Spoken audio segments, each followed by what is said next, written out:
Okay, so our learning goal today is to be able to determine the vector and parametric equations of a plane. So we've already learned how to figure out the vector and parametric equations of a line.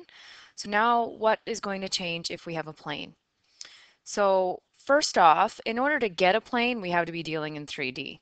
So there's two ways the information can be given to you that sort of all boil down to two different situations.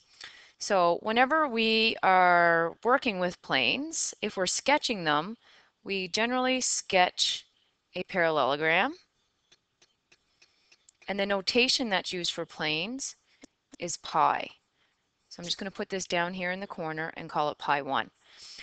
Now, one way to generate a plane is to have three non-collinear points. They have to be non-collinear so that they can connect to give us some different direction vectors. If they were all collinear, so if I were to draw, say, this point right here and ignore this one down here, I have an infinite number of planes that can go through here. I have the one that's on the page right now, or I could pick up a piece of paper and slide it through. There would be an infinite number. That's why they can't be collinear points. So I'm going to undo everything that I just did. So the 3 points cannot be collinear. Another way that we can get a unique plane, so I'm going to draw this vector right here, and I'm going to call this one plane 2, is to have two non-parallel direction vectors. So that means you need two distinct direction vectors. They can't be the same vector. So I have this vector, and I have this vector. All right, so now if I just have those two vectors, I don't have a unique plane. So if you picture your desk as being a plane, and one vector going along the edge right here, and the other going along this edge right here. Every single desk in our classroom has these two direction vectors, and they're all basically the same plane. But if we go down to Miss Vanessa's room, which is just below us, and we look at her room, all the desks have the exact same direction vectors as well. However, she's on a different floor. So in order to distinguish that, we have a point on the plane because that locks down the actual position of the plane. So basically, as long as we have either one of these situations, we have enough information to generate the vector equation of the plane, and as long as we have the vector equation, just like the line, we can get the parametric, or vice versa. So if we look at this, this should look very familiar to you compared to the lines that we've worked with. So again, we see that we have this position right here. So that hasn't changed, but now we have two direction vectors. So there's still direction vectors. We need those because that gives us the incline, if you want to think of it, or it gives us the location of the plane, and then the position locks down the location of it. So if I look at the expansion of that, I have two different parameters this time because there's two different direction vectors. So you can imagine the number of combinations of correct answers you can get in this type of question. If we look at the parametric, we're doing the same kind of thing we did with the line. We are just putting the x components together, the y components together, and the z components together. So we're generating all of this stuff the same way as we did with the line, except a plane is different from the line in that we need two direction vectors. All right, so what do these questions look like? So in our first question here, it says, consider the plane with the direction vectors A and B through the point 370. Write the vector parametric and parametric equations of the plane. Okay, so fairly straightforward. R is going to equal, I have my point, so that's going to go first, plus, I have T as my first parameter, and like I said, you can change these letters if you want, if you find that you're mixing up T's and addition signs. So I have T, 8, -5, and 4, plus S multiplied by that second direction vector at 1, 3, and -2. So I've written the vector equation of the plane. Now in part, or the second thing that you're being asked for, are the parametric equations. So I know x equals 3 plus 8t plus s. Okay. Y is going to equal 7 minus 5t plus 3s. And then z is going to be, I can write the 0, but it's usually not written. So z will be 4t minus 2s. You'll notice the direction vector coefficients match the values in front of t, and the same thing with the s. And then remember down here at the z, there's technically a 0, which would correspond to the 0 coordinate. Okay, so now the next few questions are dealing with the same plane that we just created this equation with. So the next part says, determine if the point Q is on the plane. When we had the line, in order to determine if the point was on the line, we used the parametric equations. So I have x equals negative 10, oops, that's not what I wanted to write. Okay, I'm actually going to sub in right away. So I know x is negative 10, and the x parametric equation we just generated was 3 plus 8t plus s. I'm going to have 8 equals 7 minus 5t minus 2s. And then I'm going to have negative 6 is equal to 4t minus 2s. All right, so at this point you have options. You're going to choose to work with either the x and the y or the y and the z or whichever two you want to work with, leaving the other component untouched, or the other parametric equation untouched. I'm actually going to work with the z component first. So I'm going to isolate for s. So I have 2s is going to equal 4t plus 6.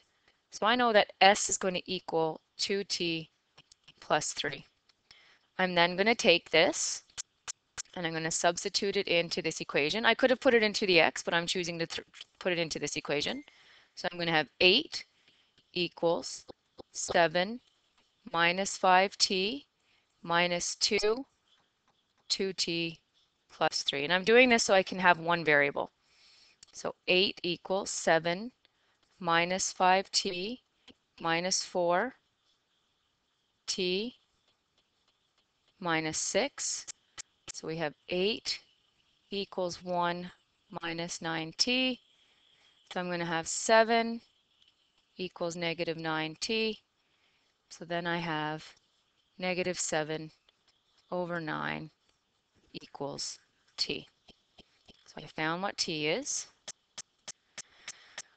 Now we're going to take that and we're going to figure out what s is. So s is 2 multiplied by negative 7 over 9 plus 3. So s is negative 14 over 9. Get that common denominator. So s is equal to 13. Oh, wait, no. Did I make a mistake here?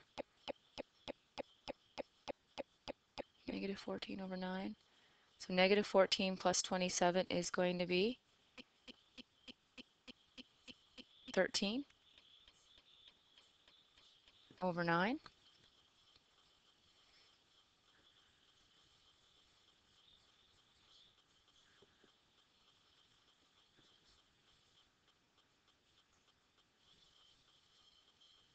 Okay, so then I'm going to take that s and t and I'm going to use the component I didn't work with and substitute into this equation. So I'm going to have negative 10 equals 3 plus 8 multiplied by negative 7 over 9 plus 13 over 9. So I have negative 10 equals 3 minus 56 over 9 plus 13 over 9. So negative 10 equals negative, I'm actually going to put this over 9 right away, and that's not negative. It's just my bad handwriting looking like a negative. So we have 27 over 9. Negative 56 plus 13 is going to be plus, not plus, it's going to be minus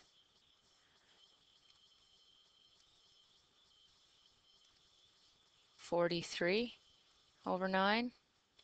So negative 10 equals 27, take away 43 is going to be negative 16 over 9. So therefore, no. If it had been on the line, we would have ended up with negative 10 equals negative 10. But clearly, that is not what we are getting in this particular example. I'm just going to recheck my numbers here. So 3 to give us 27 over 9, negative 56 plus 13 is definitely 43, so minus 43 over 9. And then we have 16, so it's not going to be there. We would have needed to get 90 on the top right there, and I don't see that happening. So not on the line. All right, next question. So determine the coordinates of two other points on the plane. Okay, so now this one, lots of possibilities. So we have our vector equation and the parametric equation. So the first series, you have to pick two parameters this time. So I'm going to say that t has a value of 1 and s is equal to 0. So when I do that, I have x equals 3 plus 8 plus 0 equals 11. So I'm just subbing into the parametric equations that we generated earlier. Then we have y equals 7 minus 5 multiplied by 1 minus 0, because that whole s is going to go away. So that gives us 2. And then z is 4 multiplied by 1 as t minus 0, so equals 4. So one point would be 11, 2, and 4. So a second point, I'm going to let t equal 0 this time and s equal 1. So x is going to be 3 plus 0 plus 1, so we get 4. Y will be 7 minus 0 minus 2 multiplied by 1, so we get 5. And then z will be 4 multiplied by 0 minus 2 multiplied by 1 is going to be negative 2. So that gives us 4, 5, and negative 2. Okay, so determine the x-intercept of the plane. So to get the x-intercept, we're going to let y equal 0 and z equal 0. So I'm going to use my parametric equations for that. So I'm letting the y parametric equation equal 0. So 7 minus 5t minus 2s. And I know z is also 0. So I have 4t minus 2s. And then I'm going to write x over here. I'm not going to do anything with the x right yet.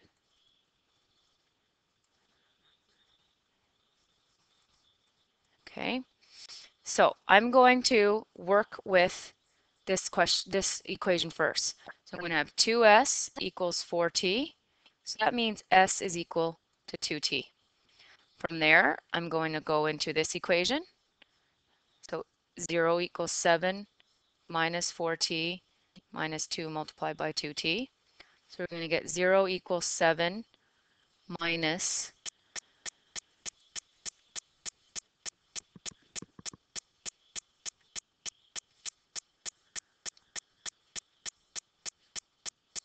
5t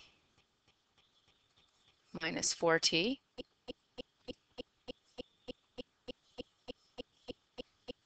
So 0 equals 7 minus 9t.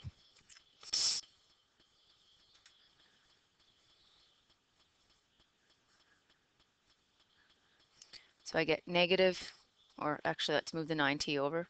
9t equals 7. So t equals 7 over 9. So now that I have that, I know that s is going to equal 2, 7 over 9. So s is going to equal 14 over 9. So now I'm going to substitute all of those into x. So x equals 3 plus 8 multiplied by 7 over 9 plus 14 over 9. So x equals 3 plus 56 over 9 plus 14 over 9. So x equals 27 over 9 plus 70 over 9. So x equals 97 over 9. So that means our x-intercept is 97 over 9, 0, and 0.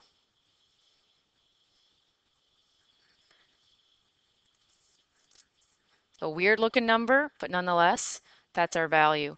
If you're watching the video and you ever notice that I've made some sort of mistake, please let me know.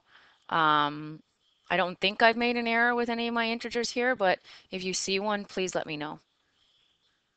Okay, so now we're going to move on to another type of question. So determine the vector and parametric equations of each plane. So in this question, we're given 3 points. So we know 2, 0, 0 is 1 point. We know 0, 4, 0 is another point, and we know 0, 0, 5 is a third point. As long as we have 3 points, we can always generate direction vectors. So I'm going to call this A, I'm going to call this B, and I'm going to call this C. So 2 direction vectors. I'm choosing to make A, B, so that will be not 0, 0, subtract 2, so I have -2, 4, and 0. And I'm also going to do B, C. So when I do B, C, I'm going to have 0, -4, and 5. You could do AC, you can do BA, you can do CB. Doesn't matter. We just need 2 of them. So then, now I generate my vector equation. I'm going to pick one of the points. It doesn't matter which one. I'm picking A. So I have 2, 0, 0 plus T, -2, 4, and 0, plus S, which is 0, -4, and 5. So that means my parametric equation are x equals 2 minus 2t, y equals, I have 0, so I have 4t minus 4s, and then z equals, I have 0 from the position vector, 0 from t, so I just have 5s for that particular example. Okay. All right, now in this one, we want a plane containing this line.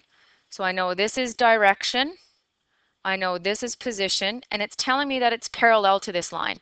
So because it's parallel, we have the same direction vector. So I need 2, I have everything that I need. So r equals 0, 3, -5, plus t, 6, -2, -1, plus s, 1, -3, 3. And again, once we have that, we can generate our parametrics. So x is going to equal, I have 0 for the x component, so we have 6t plus s. Y will be 3 minus 2t minus 3s. And then z is going to be -5. I don't need a bracket here. So z is going to be -5 minus t plus 3s. So although it might sound a little bit confusing, very straightforward because you have all the information. You don't actually have to do a bunch of algebra. Okay, so our final example is very much like the first one, except we have fewer zeros. So we have 3 points. So I'm going to generate 2 direction vectors. So AB equals 5 minus 2 gives me 3. -3 minus 1 is -4. 2 minus 1. So I have 3, -4, 1. I'm going to do AC. So 0 take away 2, so I have -2. -1 subtract 1 is -2, and 4 subtract 1 is 3. So I have -2, -2, 3. So then my vector equation becomes, I can pick any point here. I'm going to pick C this time. So I have C is -1, 4 for my position vector, plus T. Again, it doesn't matter the order that you put your direction vectors in. Plus S, so 3, -4, 1. And then finally generate your parametrics. X is going to be -2t plus 3s. Y will be -1 minus 2t plus 3. Nope, -2t minus 4s, and then z is going to be 4 plus 3t plus s. All right, so lots of different examples here, but ultimately it boils down to you recognizing that planes need 2 direction vectors and 1 position vector.